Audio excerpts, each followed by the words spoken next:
Hey guys, it's Dean. In this video, I'm going to test you with 3 hip mobility exercises you should be able to do if you want your knees to last through your 50s and 60s. All right, so this first movement we're going to be doing is called a lizard pose, and this helps to assess groin mobility. Okay. So if you don't have a flexible groin, that means that these muscles in the hips, and when they tear, it's easier for them to tear again in the future. So we want to make sure that these muscles are open. That's also going to help you with your lower back. It's also going to help with your knee health. So we want to make sure that you have flexibility in your groin. So lizard is basically a modified lunge pose. So I'm going to have you get into a lunge position with your, let's go left knee down and right leg forward. Cool, like that. And then from here, a lizard is basically a deeper lunge. So you're going to crawl your right foot forward a little bit and then bring your foot to the outside, right about there. That's good. And then this is where I like to use blocks. If you are, if you're a female, you were naturally gifted with hip flexibility. But males, we did not evolve to give birth, so we just don't have this. We have to work on this hip flexibility. So this is where a block is going to come in nicely. So I'm going to have you put your hands on the block, and our goal here is to be able to maintain a straight back. So spine looks good here, it's straight, and then from here, just depending on where flexibility is, maybe we can lean a bit further forward. Maybe let's see if you can come down to your elbows on the block. Yep, come onto the forearms there. Okay, cool. So we want to be able to get into the position with the knee kind of tracking over the middle toes, the heel down, the big toe is planted. And then looking here, we want to make sure that the back is flat, that the spine isn't kind of up in a C shape, which it is not, which looks good. How are you feeling, Dave? I'm feeling like I need like an extra inch on the block. Let's go. Oh, let's go. How'd that happen? Modified. Let's go. We've got all this stuff. That's perfect. It's a good stretch, but it's not torture. Yes. Yeah. And you can also put your hands on the block like this. And so this is also a way to do it. Oh, okay. But using bringing the forearms down just kind of allows you to test. Right. So, and if you were, let's say you do this for the next 3 years and you get a lot more flexible, maybe one day your forearms can get down to the ground. Wow. Right. I'm still not there yet, and I've been doing yoga for 10 years now, 12 years, 13 years. It could be because I just suck at yoga. Oh, yeah, right. But I got one? Yeah, you got one? Is that good? Yeah, that's pretty good. So, all right, so Dave's mobility is pretty good here, right? Yep, and this is, you can see him trying to breathe through it. Dave is a highly caffeinated individual, so breathing might be interesting. But yeah, as you're doing these and, all of these mobility tests, you really want to work on slowing down your breathing, and just in general, in terms of improving your flexibility, if you can tap into your breathing, slow it down, and then notice the relationship between exhaling and the release of muscle tension, that's when you can really start to make some significant improvements in overall flexibility. So this is good to do. And then I'm just curious, let's flip sides, because I want to see what you're like on the other side, because most people have a dominant side, and one side is going to be tighter, one side is going to be stronger than the other. So let's see what happens. We're going to see what happens here. All right, so this is interesting. So it looks like Dave's other side was a lot. It seemed like that other side was more open. How do you feel? Yeah. Yeah. I mean, maybe it was because I was slowly moving. I went from the brick, kind of did a couple breaths, and then moved down to the elbows. Yeah. Maybe I need to hold this a little longer, but this feels immediately tighter. Yeah. But man, this is probably one of my favorite stretches and poses because it feels so good. Okay. All right. The way. So nothing new for you here. So this is a pose you have experience with. This is a pose I have experience with. It's actually, sadly, I wish I was more flexible, but this is one of the poses I do at the start of every single workout I do. Okay. I move through it though. Like I do some movements into it and then out of it. So I never actually sit and hold it, and I think I need to do that more often because this feels incredible. Yeah. Like I can feel the tension in the muscles kind of slowly after every breath. Yeah. I can feel it just getting a little bit more relaxed. Yeah, and so for you and for guys who are in similar situations to Dave where, you're trying to be consistent with your workouts, you're lifting weights, you care about your longevity, your mobility, this is something that's great to do in the morning. So Maybe you work out later in the day. Maybe you have like a really early morning mobility session that you do as soon as you wake up before, the rush of the day starts. But that's where I would fit this kind of stuff in. Or even before bed, if that works too. The second pose you need to be able to do if you want healthy hips and healthy knees is pigeon pose. So Dave just reacted very excitedly to that announcement. So just take it away, and I'll guide you as you get into it. So I love pigeon. I'm not great at it. Okay. But it's like similar to lizard. It's one of my favorite poses to do at night, before bed, or before any workout involving the hips, which is 99.9% of them. Yep. I mean, you're usually going to be using your legs for workouts. So what's the best way to get into pigeon? I've always just kind of flung my leg up there. Yeah, that works. So like you can do it kind of like from the plank position and bringing the leg up. I also try this for me. So try from a cross-legged position. So sit at the right here on the mat in a cross-legged position. Okay.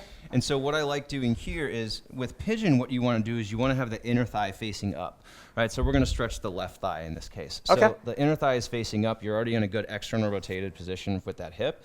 So from here, I'm going to have you swing your right leg back. Okay. And then keep the left leg kind of relatively how it is. So here it's kind of already set up there. Yeah, I like that. Never thought of doing it that way. Yeah, these are the things that I have time to think about as a YouTube yoga instructor. I love it. So, all right, so a few things that I want to check in on here. So this inner thigh facing up is good. So I see some people doing this incorrectly where the shin is kind of facing down. So this is good, right? So the inner thigh facing up, he's got external rotation to the hips.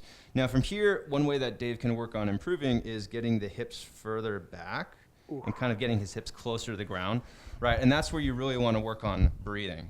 So forearms on the ground here, this is definitely good. This is going to help him relax into it.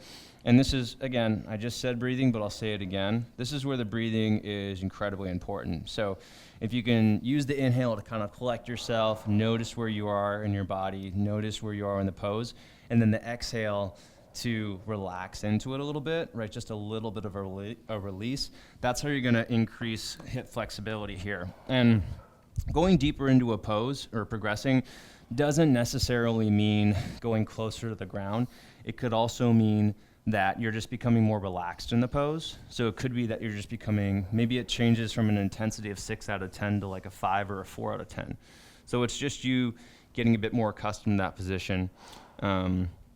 But yeah, so pigeon is one that, if you're doing a lot of lower body exercise, important to do on a regular basis. If you can fit it in 2 or 3 times a week, that's great. And then in terms of what pigeon is targeting and why it's important, pigeon is targeting your external hip rotators, your glutes. So we're stretching the left glutes right now. Those are the biggest muscles in your body, usually. And when you have tight external hip rotators, that's going to create additional tension on the knees. It's also going to create tension in the lower back, right? So if that muscle isn't long, it's going to pull on the connecting joints, right? The knee and the lower back, and that's going to cause lower back pain, knee pain. So if you're experiencing knee pain, it could be that it's tied to tightness in the external hip rotators.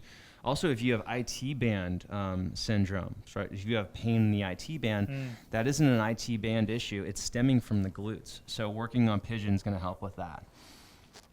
Should I switch sides? Yeah, go for it. So we're going to switch sides. We'll get to see what else we can do here. That felt good. And by the way, if you're struggling with this variation of pigeon, there's also a way that you can do it on your back. So you can lay down on your back, bring your knee over your hip, cross the other leg over like this. And so if that pigeon that Dave's doing is too challenging, then you're going to do this reclined figure 4 version instead. Love that. So yeah, let's do the other side. This leg's a little tighter. Yep. And this is good to show as well. So in the other side, Dave was able to get his legs straight back, and he's doing it here too as well, because he's clearly done pigeon a few times. But if you can't quite get that knee back, one way to modify, let's just imagine that you're less flexible. I'm going to have you bend this leg a little bit and bring it up there. So this is a good way to modify it, right? So if you can't get that leg all the way back, you can bend the knee and bring it up on the side.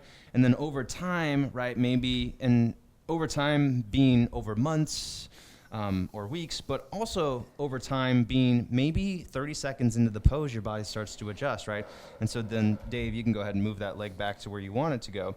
But that's kind of the cool thing about doing these poses and really focusing on your breathing as you're doing it, that you're going to be able to get deeper into the pose even within just a minute, especially if you can focus on, right, getting the body to relax, really touching into the breathing, and being more aware of your body. So in particular here, again, we're stretching external hip rotators in the right side. You also might feel a stretch in the left hip flexors, right, so the front of the left hip. But as you're here, and in all of these poses, if you can work on building body awareness while you're here, that's when you're going to increase flexibility and increase even strength more, right? Building body awareness leads to more strength. So absolutely. It's good opportunities to work on that. Feels so good. Love me some Pigeon. I'm jealous because I haven't done Pigeon in a couple days. Do it right now. Just watching. Get into it. Yeah. Whenever, like, I was noticing my knees flare up, I was on vacation recently, doing a lot of walking. Yeah. And we went to Italy and we were doing 18, 20,000 steps a day, which was awesome. But when I noticed my knee flaring up, I was like, oh, I know what I need to do. Doing some Pigeon, nice long hold, goes away. So it's amazing. It's medicine. Mm-hmm. Yeah, so most times you're going to be doing, a Pigeon or lots of these poses in yoga. It's probably going to be like 60, 90 seconds tops. So I encourage you when you're on your own to start practicing doing these stretches for a longer time. So like do a 2-minute, do a 3-minute, do a 5-minute hold in Pigeon. Because if you can do those for a longer time, the flexibility increases are going to be more significant, especially if you've stalled.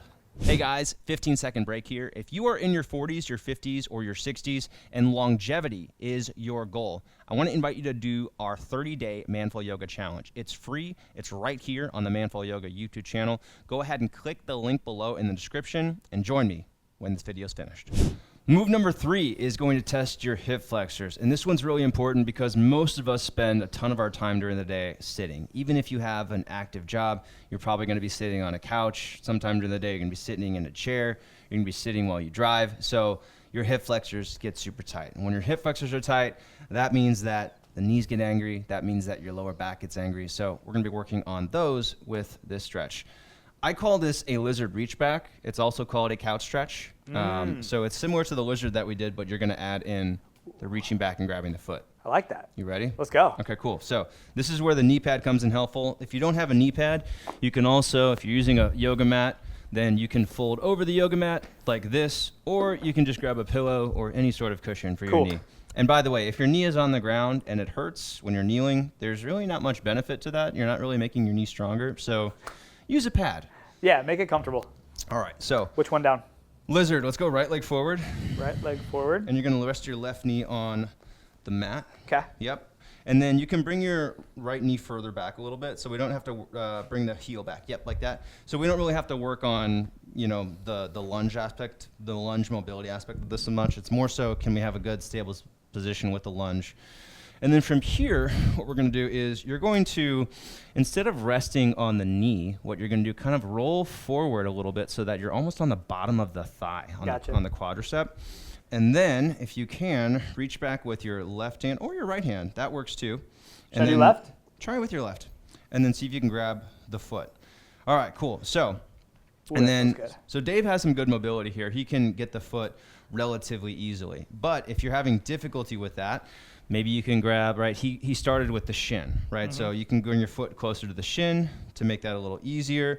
If you want, you can also, it's called a couch stretch because the intention of this is to kind of rest the knee up against a couch. So if you can imagine the knee pad being the floor right in front of a couch, and then this couch, where my foot being right now, kind of resting on the seat, right? And then from there, that makes it kind of accessible for most people where you start leaning forward and then over time with more flexibility, you get up into this position.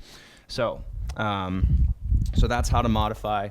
You can also use a strap to make this easier. And I'm just going to show you that modification just because, again, most people don't have that flexibility. And most people who I work with Manful Yoga, it's guys who are not in their 20s, right? We're guys in our 40s or 50s, 60s, 70s. So we've got a lot of decades of not stretching to make up for.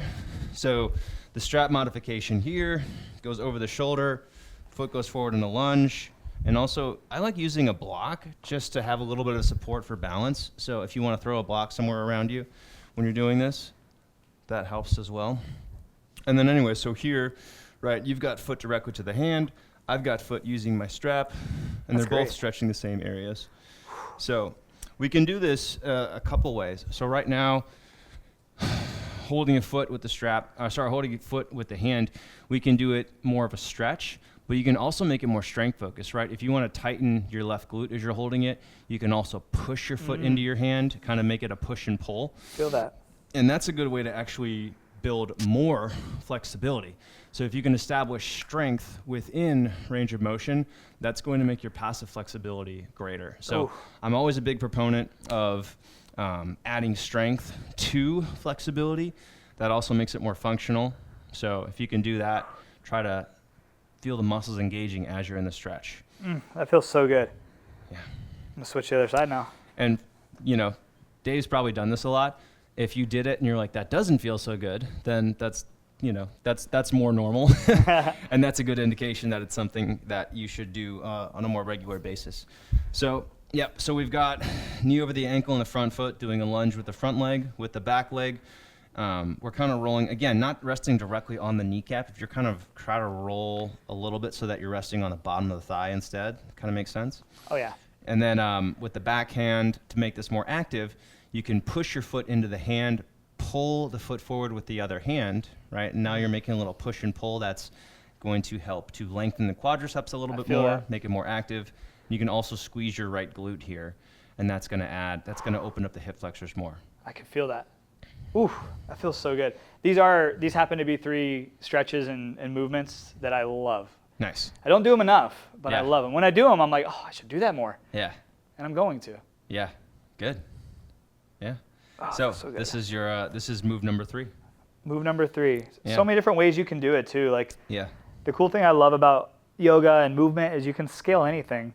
You can scale it to where anybody can do something beneficial. Yeah.